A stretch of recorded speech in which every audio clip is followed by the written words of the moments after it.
অপর্ণা, তুমি বিশ্বাস করো আমি রাজনন্দিনীকে খুন করিনি। তুমি সবটা জানো না, সব সত্যিটা তুমি আগে শোনো অপর্ণা।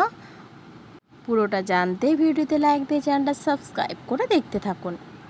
চিরদিনে তুমি যে আমার সিরিয়ালের আগামী পর্বে আমরা দেখতে পাবো অপর্ণা আর্যকে বলতে থাকে আপনি রাজনন্দিনীকে খুন করেছেন।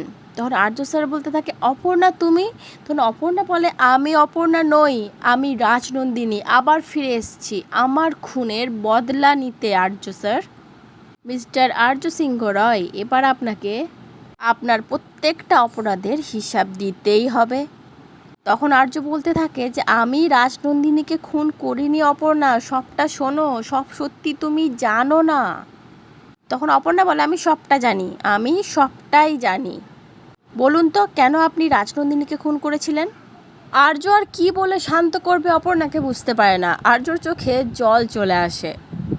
আর্য একদম একদম ছাদের কিনারায় দাঁড়িয়ে থাকে, আর এক পা এগোলেই স্বয়ং মৃত্যু। আর্য শুধু একটাই কথা বলে যে আমি মরে যেতে চাই, আমি নিজেকে শেষ করে দেব, কিন্তু তার আগে একটাই কথা তোমাকে বলে যায় অপর্ণা, আমি রাজনন্দিনীকে খুন করিনি। তারপরে অপর্ণা আর্য বলে চিৎকার করে উঠবে। তাহলে কি আর্য স্যার ছাদ থেকে পড়ে সত্যি সত্যি মারা যাবে? কোনো দুর্ঘটনা ঘটবে, নাকি অপর্ণা প্রত্যেকবারের মতো আর্যকে আবার বাঁচিয়ে নেবে? তো আগামী পর্বগুলো হতে চলেছে একদম রোমহর্ষক একটা ভয়ঙ্কর পর্ব। রাজনন্দিনীর খুনের কিনারা পাওয়া যাবে, যেটা জানার জন্য আমরা দর্শকরা এতদিন ধরে অধীর আগ্রহে অপেক্ষা করছিলাম। তো বন্ধুরা, পর্বটা কেমন লাগলো অবশ্যই কমেন্ট করে জানিও। পরবর্তী আপডেট নিয়ে তাড়াতাড়ি আসছি, সঙ্গে থেকো, সাথে থেকো, আর চ্যানেলটা সাবস্ক্রাইব করে দিও বন্ধুরা। ধন্যবাদ।